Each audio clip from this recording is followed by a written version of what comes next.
तो वेदमती उन्होंने घनघोर तप किया, और तप के पीछे उद्देश्य क्या था कि साक्षात नारायण भगवान मुझे पति रूप में प्राप्त हो जाएं। तो वेदमती जब ये इनके वेदों के स्वरों से इनका प्रादुर्भाव हुआ था, ये अयोनिजा थी, माता पिता इनके वैसे भले ही थे पर इनका जन्म किसी माता पिता से नहीं हुआ था। एक प्रकार से वेद ही कन्या का रूप धारण करके आए वेदमती। तो उन्होंने तप किया और तप करके ठाकुर जी के प्रति उद्देश्य रखा कि ठाकुर जी मुझको पति रूप में प्राप्त हों। आपकी तपस्या अंत होने वाली ही थी, तभी रावण आ गया और रावण ने इनके केश पकड़ करके इनका तप भंग करना चाहा। तो तप का कुछ क्षण ही रह गए थे तप पूर्ण होने में, तभी रावण ने आकर के इनके केश पकड़े। तो इन्होंने अपने किसी शस्त्र से अपने जो केश रावण ने पकड़े थे उस बीच से अपने केशों को काट दिया और जो बचा हुआ शरीर था उसको योग अग्नि में प्रविष्ट करके भस्म कर दिया, एक प्रकार से अंतर ध्यान कर दिया। लेकिन इनकी तपस्या पूरी हो गई थी। इन्होंने जाकर के ठाकुर जी से कहा, ठाकुर जी मेरा तप तो हो गया लेकिन रावण बीच में आ गया तो आपके दर्शन नहीं हो पाए, आप प्रकट नहीं हो पाए, अब मेरी तप का फल मुझे कब मिलेगा? तब ठाकुर जी बोले, हम राम बन करके आ रहे हैं और जब हम दुष्टों का दलन करने के लिए वन में जाएंगे तो सीता जी उस भयावह रूप को देख नहीं पाएंगे, इसलिए सीता जी पावक में प्रवेश कर जाएंगी, अग्नि में प्रवेश कर जाएंगी। तब सीता जी का रूप धारण करके तुम आ जाना साथ में और आगे की यात्रा, और तुम्हें बदला भी लेना है। ये रावण ने तुम्हारा जो है तप में विघ्न डाला, इसलिए तुम आगे की यात्रा में संग चलना, तुम्हारे सामने हम दुष्टों का दलन करेंगे, फिर रावण तुम्हारा अपहरण करेगा, फिर तुम्हारे रावण की नगरी में रहने के कारण ही हनुमान जी जाकर के जैसे उसने तुम्हारी तप में विघ्न डाला उसकी पूरी नगरी को जला देंगे, फिर हम आकर के रावण का वध करेंगे, तुमको वहां से ले लेंगे, तो तुम्हारी जो इच्छा थी कि मैं पति रूप में मिलूं ये पूरी हो जाएगी। वेद माता बोली ठीक है। और वही हुआ, जब राम जी आए तो सीता जी अग्नि में प्रवेश कर गई। फिर छाया की जो सीता जी आई वो यही थी, वेदमती, यही सीता जी का रूप धारण करके आगे गई और फिर रावण का भी बदला पूरा हो गया और इनकी इच्छा भी पूरी हो गई कि राम जी मुझे पति रूप में प्राप्त हों। पर बात आकर के कहां रुक गई? तुम्हारी तो इच्छा थी कि हम तुमको पति रूप में मिलें, पर हमारा तो संकल्प है कि हम एक ही पत्नी व्रती रहेंगे, इस काल में एक पत्नी व्रती धारण करेंगे। अब एक प्रकार से तुम हो सीता जी के रूप में, लेकिन हो तो दूसरी कन्या ना, इसलिए अब तुम दोबारा अग्नि में प्रवेश कर जाओ। और उसके लिए पूरी लीला रचा करके राम जी ने सीता जी को वहां वाल्मीकि जी के आश्रम गई और वहां से अग्नि में प्रविष्ट हो गई। वो वेदमती माता प्रविष्ट हुई हैं और जो वास्तविक सीता जी हैं वो पुनः राघव जी के साथ में आ गए हैं। इस प्रकार से पूरी लीला हुई। लेकिन वेदमती बड़ी नाराज हो गई, बोले कि भगवान क्या तप में तप करने वाले की ही इच्छा होती है, ठाकुर जी की इच्छा नहीं होती? मैंने तो आज तक नहीं सुना। आप ध्रुव को दर्शन देने के लिए उसकी इच्छा से गए थे कि अपनी इच्छा से गए थे? ठाकुर जी बोले हम गए तो अपनी इच्छा से थे। बोले ध्रुव को दर्शन करने में आपकी इच्छा है, प्रहलाद को दर्शन देने में आप नृसिंह बन के अपनी इच्छा प्रकट कर सकते हो, लेकिन वेदमती को पत्नी रूप में स्वीकार करने में आपने कैसे कह दिया कि तुम्हारी इच्छा थी, मेरी इच्छा तो नहीं थी, मेरी इच्छा अभी अधूरी है, इसको पूरी कीजिए। तब ठाकुर जी बोले कोई बात नहीं, हम श्रीनिवास वेंकटेश के रूप में आएंगे और आप पद्मावती बन करके आना और हम आपको स्वीकार करेंगे, आपके साथ विवाह करेंगे। तब भगवान तिरुपति बन करके आए और तिरुपति बन करके तिरुपति यहां पर श्रीदेवी, भूदेवी और पद्मावती तीन पत्नियां हैं श्री ठाकुर जी की। ये पद्मावती कौन है? वही वेदमती पद्मावती बनकर के आई और ठाकुर जी ने उनको स्वीकार किया। ठाकुर जी की किसी भी लीला पर आप संशय नहीं कर सकते, हर एक लीला के पीछे एक रहस्य कथा है और आचार्य चरणों से आप उसका समाधान पा सकते हो। इसलिए ठाकुर जी की कथा क्या है? रसमालयम, उसमें त्याज्य वस्तु कुछ भी नहीं है। आप अगर ये कह दो कृष्ण की ये लीला, रास लीला को हम स्वीकार नहीं करते, तो आप गलत हो। आप रास लीला की सार गर्भता को जब देखने के लिए जाएंगे तो ऐसा सार छिपा है, बस वो प्रकट रूप में दिख नहीं रहा है आपको। इसलिए ठाकुर जी की कथा क्या है? रसमालयम, जूस है, आमरस है, उसमें छिलका गुटली है ही नहीं, पूरा गटक जाओ, कुछ भी छोड़ने लायक नहीं है उसमें। ठाकुर जी की कथा रसमालयम। और किसके कथा किसके मुख से सुननी चाहिए? बोले सुख मुखाद। वक्ता कैसा होना चाहिए? सुख के जैसा। सुख का स्वरूप होता है कि फल का रस खुद भी लेता है और फल को मीठा करके दूसरों को भी दे देता है। तोते का रूप यही होता है। तो श्रीमद् भागवत रूपी फल सन्मुख है, इनका रस स्वयं भी लेवे, स्वयं भी आनंदित होवे और सामने जितने श्रोता बैठे इनको भी ये फल प्रदान करे, सुख बन करके कथा सुने। और आ जाएगी। गोस्वामी तुलसीदास जी में ईर्ष्या क्यों नहीं है, मीराबाई में ईर्ष्या क्यों नहीं है, सूरदास जी में ईर्ष्या क्यों नहीं है? क्योंकि जो भी सेवा ठाकुर जी की करते हैं उसको लिख दे रहे हैं, उसका एक पद बना दे रहे हैं, हम सबको प्रदान कर दे रहे हैं कि तुम भी करो। इसलिए उनके चित्त में ईर्ष्या नहीं है। वो चाहते हैं कि हमें ही ना मिले। अरे हमारे श्रीमन रामानुजाचार्य जी महाराज, जिनकी कृपा से दक्षिण भारत में भक्ति आज भी जीवित है, कहते हैं कि आचार्य चरण ने जैसे ही अष्टाक्षर मंत्र उनको दिया, अष्टाक्षर मंत्र सुनते ही, उसका जप करते ही ठाकुर जी सामने प्रकट हो गए, तो भगवान को प्रणाम नहीं किया। गोपुर हुए आरूढ़ उच्च स्वर मंत्र उच्चारो, मंदिर के शिखर पर जाकर के जोर जोर से गुरु मंत्र को गाने लगे। गुरु जी ने आकर के डांटा, हे रामानुज क्या कर रहे हो, गुरु मंत्र को सबको सुनाने की आज्ञा नहीं है। रामानुजाचार्य जी कहते हैं क्या होगा? गुरुदेव बोले नरक जाना पड़ेगा तुमको अगर सबको गुरु मंत्र सुनाओगे तो रामानुजाचार्य जी कहते हैं नरक जाएगा, लेकिन एक से मंत्र सुनकर के इतने सारे वैकुंठपति का दर्शन कर लेंगे तो एक का नरक जाना स्वीकार है, पर सबको तो ठाकुर जी दर्शन होना चाहिए। हे गुरुदेव, आपके मंत्र देते ही मुझे नारायण भगवान दिखने लगे, तो मैंने मन में सोचा इस मंत्र को मैं गोपनीय कैसे रख सकता हूं, इसको तो मैं सबको सुना दूंगा। तब फिर गुरु जी ने समझाया तुम्हारी भावना बहुत अच्छी है, लेकिन भाई गुरु के द्वारा प्रदत्त वस्तु का एक गरिमा तो रखो। तो फिर 77 लोगों ने वो मंत्र सुना था और रामानुजाचार्य जी ने उन 77 लोगों को विधिवत पंच संस्कार करके फिर उनको विधि रूप से सब चीज समझा करके उनको भगवत प्राप्ति कराई। कहने का अभिप्राय, हमारे चित्त में सर्वांगीण कल्याण की भावना प्रकट हो तो कहीं ना कहीं ईर्ष्या खत्म हो सकती है। ईर्ष्या उसी के चित्त में अधिकतर होती है जिसके चित्त में अन्य के कल्याण की भावना नहीं है। ईर्ष्या का नष्ट होना बहुत जरूरी है। निर्मत्सराणाम सताम वैद्यम वास्तवमत्र वस्तु शिवदम तापत्रयोन्मूलनम। वैद्यम वास्तवमत्र वस्तु शिवदम। श्रीमद् भागवत जी हमारा किससे संबंध कराती है? कथा सुनने के बाद में ठाकुर जी हमारे अपने कोई संबंधी हो जाएंगे, या तो ठाकुर जी के प्रति लाला की भावना, या तो उनके प्रति भाई की भावना, या तो उनके प्रति गुरु की भावना। अपने मन से नहीं बनाना है संबंध।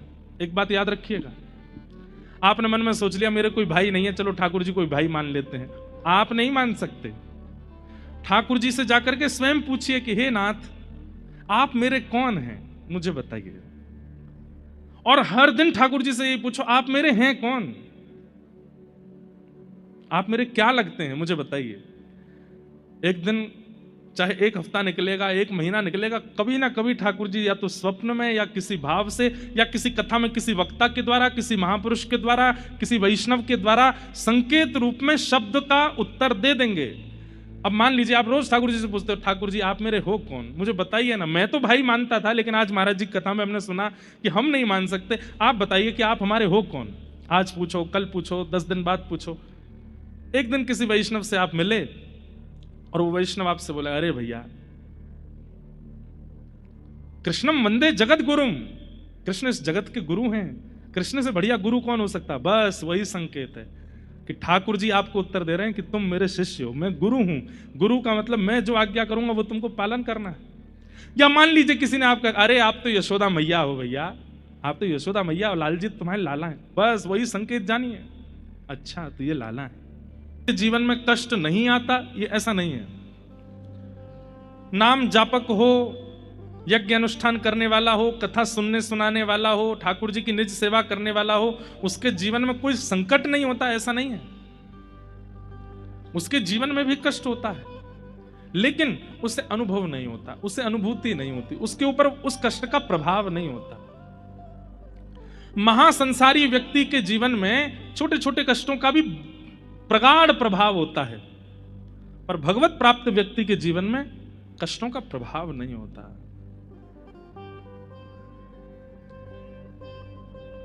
भोजन ना मिलने पर संसारी व्यक्ति व्याकुल हो जाता है और गुस्सा अलग बढ़ेगा, क्रोध अलग आएगा, ईर्ष्या अलग आ जाएगी। भोजन नहीं मिलने पर सारी उसकी जितनी भी दूषितताएं सब बढ़ने लग जाएंगी।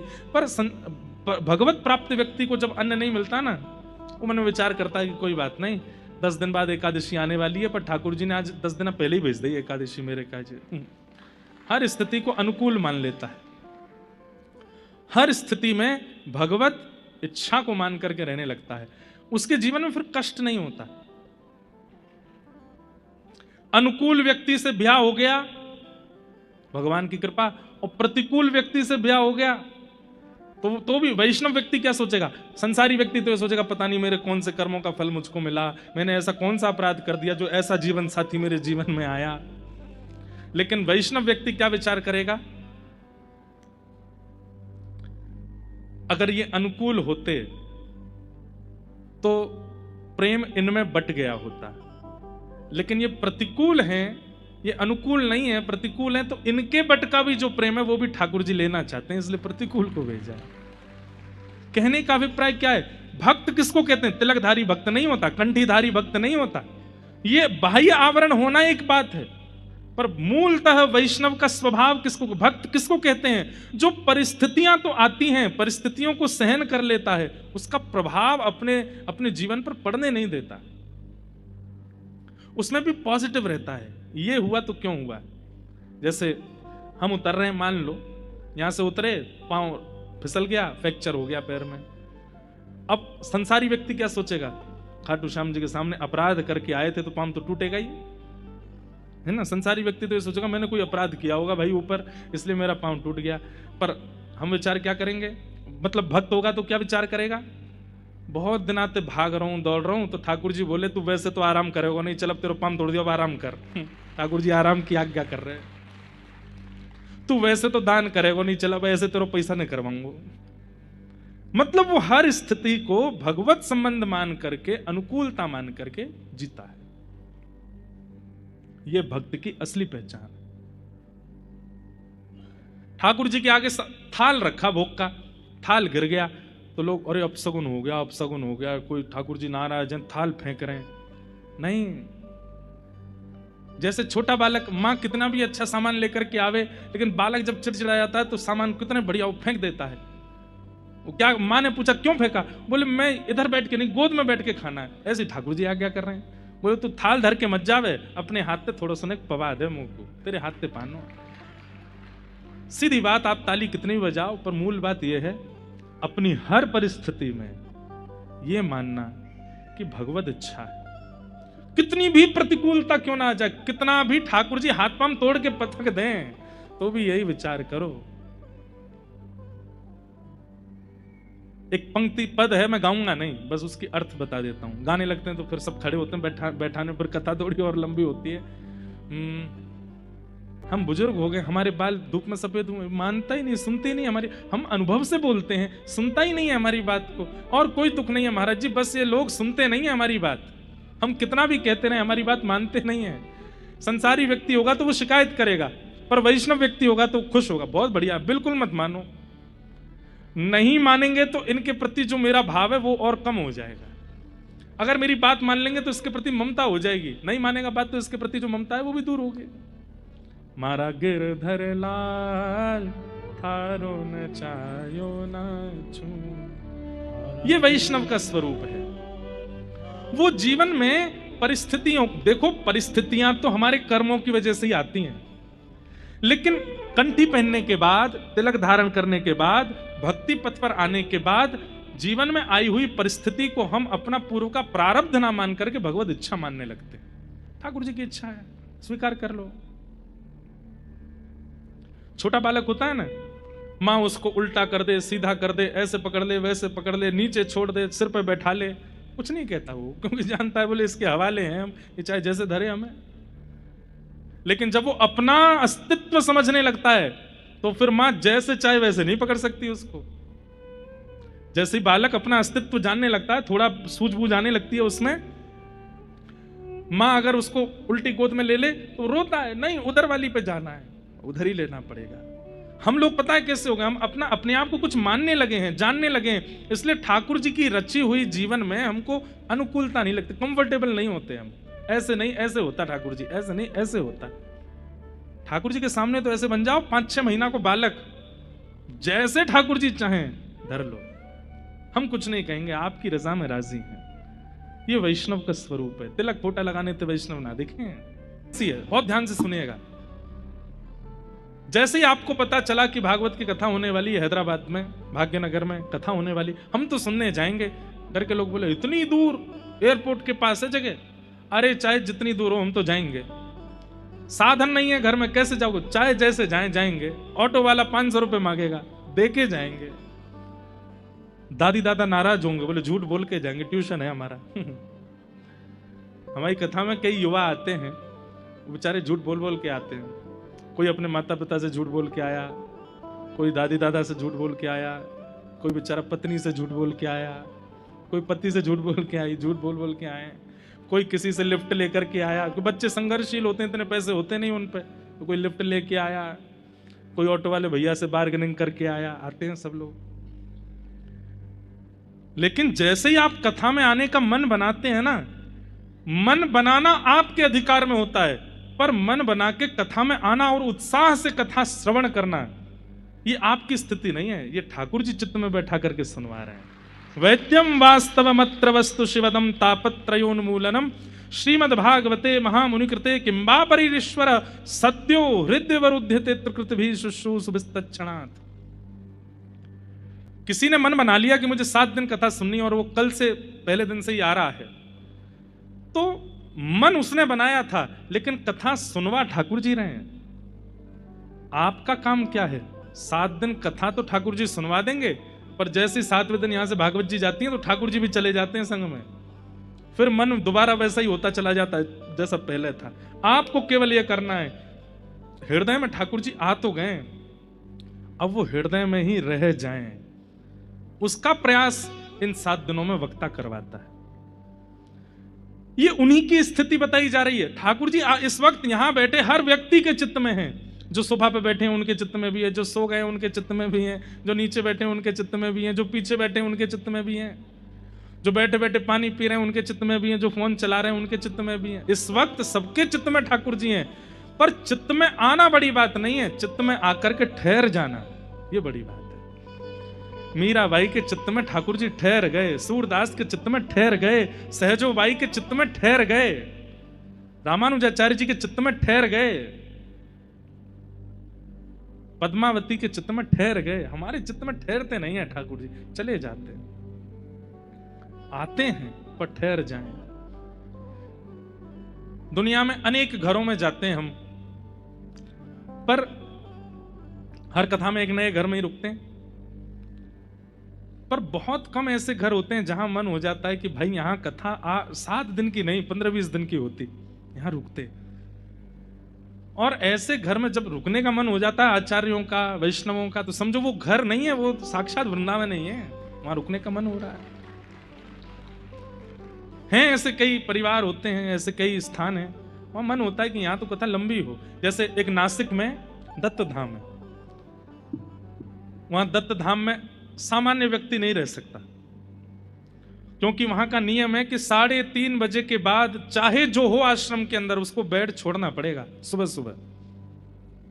1 महीना कथा करी हमने, और 1 महीना कथा करने के बाद भी ये लगने लगी कि यहां तो भाई 4 महीना की कथा करेंगे। इतना सुख, कितना भी बड़ा कोई व्यक्ति आ जाए वहां बेड है ही नहीं, नीचे फर्श पर सोना पड़ता है। आप कितने भी रोगी हो, कोई भी आपको रोग है, उससे कोई फर्क नहीं, बाहर गंगा जी हैं, उन्हीं में ही स्नान करना पड़ेगा, और एक नहीं कम से कम 2 काल और ज्यादा से ज्यादा 3 बार स्नान करना पड़ेगा। सुबह सुबह, मध्याह्न में, दोपहर में 12 बजे, और रात्रि में सूर्यास्त से पहले 3 बार गंगा जी स्नान वहां अनिवार्य है। वक्ता के तो इतने कठोर नियम है वहां पर। हमारा नियम था कि सिले हुए वस्त्र नहीं पहन सकते, भद्र नहीं हो सकते, सूर्योदय से सूर्यास्त तक प्रकाश में कथा के अलावा किसी से बोल नहीं सकते, मौन रहना पड़ेगा। और किसी का भी स्पर्श नहीं कर सकते, अपरस में रहना है 24 घंटे। हमारी सेवा में भी जो बालक थे, हमारे भाई लोग थे, वो भी हमें वस्त्र देना हो, भोजन देना हो तो नीचे पहले ही धर जाते, हमको उठा के लेना पड़ता, वो छू नहीं सकते। ऐसे नियम में रहे। अब संसारी व्यक्ति को ये नियम नहीं लगेगा, संसारी व्यक्ति को तो पनिशमेंट लगेगा, ये भाई ये तो बहुत बड़ा जो है हमारे ऊपर कुठाराघात हो रहा है। लेकिन वैष्णव व्यक्ति को लगेगा कि इसमें जो आनंद है, इसमें जो सुख है। हमने 4 दिन तो हमको भी बहुत पीड़ा सी हुई। अच्छा एक और, पहले दिन महाराज जी बोले हमारे यहाँ का नियम है। मैंने क्या, यहाँ व्यास जी को भद्र होना पड़ता है। मैंने कहा महाराज जी आपके बाद 10 जगह और कथा है मेरी, और मैंने कि कहीं मेरा कोई मुंह पसंद कर हमारे आगे तो मैंने कि मैं कैसे जाऊंगा। तो फिर महाराज जी ने 20 नियम बनाए थे हमारे, उनमें से केवल एक नियम घटाया। बोले ठीक है महाराज जी आप भद्र मत हो, बाकी सब कर लो। फिर बाद में हमको लगा, मैंने कि महाराज जी 10 दिन जब हो गए ना हमारे रहते, मैंने अब इच्छा हो रही है भद्र भी हो जाए। महाराज बोले अब मत हो, अब हमारी इच्छा है कि ऐसी कथा करो। लेकिन वहां रहना सुख लगने लगा था, आनंद की अनुभूति होती थी। हम 3-4 घंटे मुश्किल से सोते थे बस, इतना आनंददायी लगता था। जबकि एक एक व्यवस्था सोने से लेकर के, अब वहां भोजन जो है वो भोजन भी कैसे बनता है, जितने लोग स्नान करने जाएंगे सबके पास में एक पात्र होता है, पात्र में ही जल लेकर के आना पड़ेगा, और वो जल जाकर के रसोई घर में आपको देना पड़ेगा। उसी जल से ही वेद मंत्र उच्चारण करते हुए ब्राह्मण प्रसादी बनाते हैं। प्रसाद पाने का भी नियम है कि प्रसाद पाते समय आप हिंदी नहीं बोल सकते, आपको संस्कृत में ही संभाषण करना पड़ेगा, और जिसको संस्कृत नहीं आती उसका नियम है मौन ही रहो। इतने नियम वहां रहे, लेकिन सुख लगने लगा, आनंद लगने लगा। क्यों? जब भगवत प्राप्त आप होने लगते हैं, वैष्णवता आपके चित्त में आने लग जाती है, तो कहीं ना कहीं आप विपरीत परिस्थितियों को भी सहर्ष स्वीकार करने लगते हैं, फिर आपको पीड़ा नहीं होती। और कहीं ना कहीं आप भजन तो करते हो, कथा तो सुनते हो, ठाकुर जी की सेवा तो करते हो, लेकिन एक विपरीत व्यवस्था आपको विचलित कर देती है। भोजन नहीं किया, क्यों नहीं किया? नमक ना है यहाँ में नींबू नहीं पड़ा, इसमें मिर्च नहीं है बढ़िया वाली, हींग का स्वाद नहीं आ रहा है। कहीं ना कहीं वैष्णव भाव में अभी दोष है, नहीं तो सब स्वीकार होता है। तो यहां आने का मन बनाना ये आपके हाथ में था, पर 7 दिन तक कथा सुनना ये ठाकुर जी की स्थिति, आपके चित्त में ठाकुर जी बैठ के सुनवा रहे हैं। पर अब करना क्या है? इन 7 दिनों में वक्ता से श्रवण करके ये सारे भाव चित्त में जो ठाकुर जी आए हैं वो स्थिर होके रह जाएं, उनके अनुकूल चित्त को बना दीजिए, ताकि वो यहां से निकल के जाएं ना। वो कहां सीखना है? वो कथा में सीखना है, वो यहां सीख करके जाना है। सद्यो हृदय वरुद्ध तित्र कृत भी शुश्रूषुभिस्तक्षणा निगम कल्प तरोर्गलितम फलम। बोले रसमालयम। 2 बातें हैं। एक तो है कि संपूर्ण रस से युक्त हैं भागवत जी, छिलका गुठली नहीं है। आम खाते हैं आप? हैदराबाद में कौन सा आम होता है? हापुस हैं? कौन सा? इमायत। अब जो भी हो तो हो।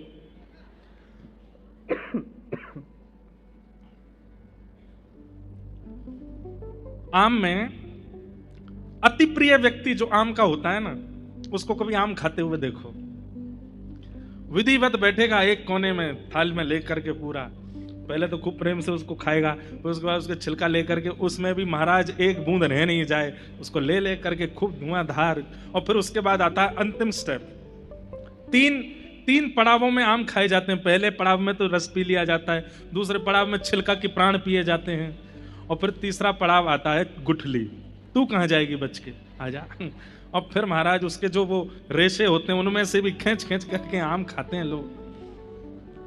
लेकिन अत्यंत प्रेम करने वाला व्यक्ति भी आम की छिलका गुठली को फेंक देता है। क्यों? क्योंकि वो त्याज्य हैं। कोई व्यक्ति उनको भी नहीं रखता। अब भले चला, कई लोग होते हैं वो इतना प्रेम होता है आम से कि वो अमिया जो कच्ची होती है उसकी अचार बना लेते हैं, तो वहां पर भी गुठली तो छोड़ी जाती है कि उसको भी खा जाए। अत्यंत प्रीति करने वाले जीव में भी कुछ ना कुछ त्याज्य होता है, कोई पति कितना भी पत्नी से प्रेम करे, बच्चों से प्रेम करे, किसी से भी प्रेम करे, उनके स्वभाव गुणों में भी कुछ ना कुछ त्याज्य तो होता ही है। पर ठाकुर जी की लीला में एक बात भी त्याज्य नहीं है, इसलिए रसमालयम। यहां पर आप एक बात के लिए भी ये नहीं कह सकते कि ठाकुर जी ने ऐसा क्यों किया। लोग बाग कहते हैं राम जी ने सीता जी का परित्याग किया, हम इस कथा को सुन नहीं सकते। मूल बात सुन लीजिए। आपके, एक तो हम आपके क्यों बोलते हैं, हमारे दक्षिण भारत में एक वेदमती माता हुई। वेदमती एक राजा की कन्या थी, और आपने बहुत ध्यान से सुनिएगा इस कथा के बाद, फिर हम कथा को विश्राम देंगे, फिर आचार्य चरणों के कुछ भाव सुनेंगे। सब लोग सावधानी से सुनो, बैठो। और आरती से पहले जो जाएगा उसको बगल वाले की सौगंध है। सुनिए। और इस कथा को सुनने में सबसे बड़ा नियम क्या है? पिबत भागवतम रसमालयम। कथा सुननी नहीं है तो पीनी है। क्या करनी है? पिबत भागवतम रसमालयम। कथा का तो रस का स्वरूप है, वो पिया जाता है, सुना थोड़ी जाता है। लाओ भाई आमरस लाओ, आहा कितनी बढ़िया मीठी आवाज आ रही है इसमें से। आमरस को सुना जाता है? आमरस तो पिया जाता है। कथा भी सुनी नहीं जाती है। कथा को क्या करते हैं? बोले कर्ण रंध्र से पियो। पीने का मतलब है धारण करो, सुन के चले मत जाइए यहां से।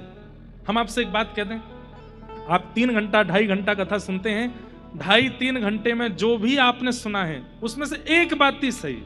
यहां से पैर बाहर बाद में रखिएगा, पहले एक बात को जीवन में उतार लीजिए। बोले ये मुझे अब करना है, आज की कथा से हमने ये सीखा। उसी समय कथा का अनुभव होने लग जाएगा। पिबत भागवतम रसमालयम। कथा को पियो। और कब तक पिए? कितना पिए? बोले मोहर हो रसिका भुवि भावुका। पीते रहो, कभी छको मत।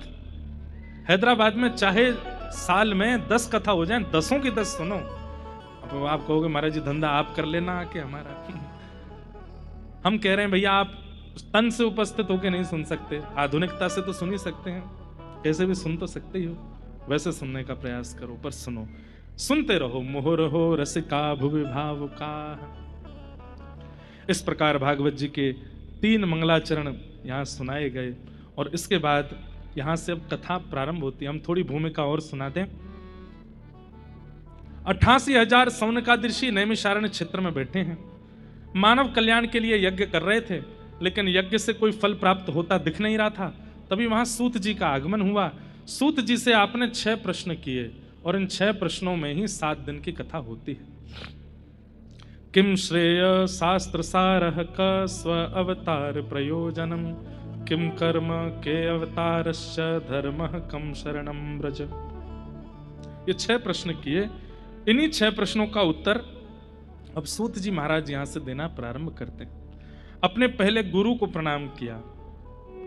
यम प्रव्रजन्तमनुपेतुमपेत कृत्यम, द्वैपायनो विरह कातर्या जुहाव, पुत्रेति तन्मयतया तर्वो भिनेदु, तम सर्वभूत हृदयम मुनिमानतोष्मि।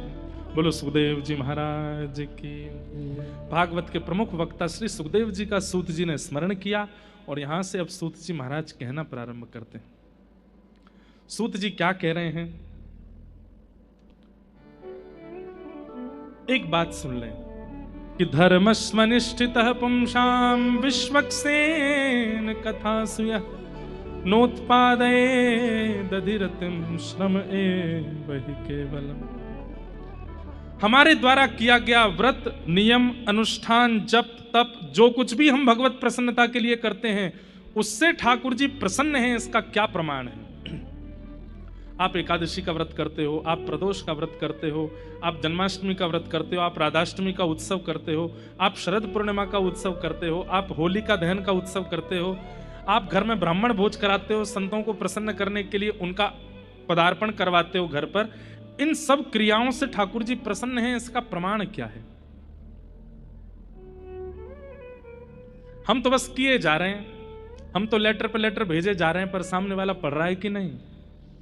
हम तो मैसेज कर रहे हैं, पर सामने वाला पढ़ रहा है तो तभी पता चलती जब 2 टिक आ जाते हैं, ब्लू टिक आ जाए किस पे, व्हाट्सएप पे, या कहीं और मैसेज किए तो नीचे आ जाता है सीन देख लिया, फिर भी रिप्लाई नहीं कर रहा है, दुष्ट। उसको फोन करते हैं, अभी भी तुम्हारा कोई आया नहीं, तुमने पढ़ तो लिया था, फिर भी तुमने कुछ बताया नहीं।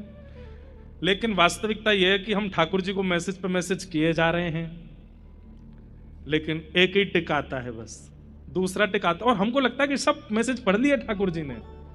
भाई डबल टिक आ जाए और दोनों ब्लू हो जाएं, इसका प्रमाण कब मानना चाहिए? तब यहां कहते हैं नोत्पादयेद अधिरतिम श्रम एव हि केवलम धर्मस्वनिष्ठितः पुंसाम विश्वक्सेन कथासूयः।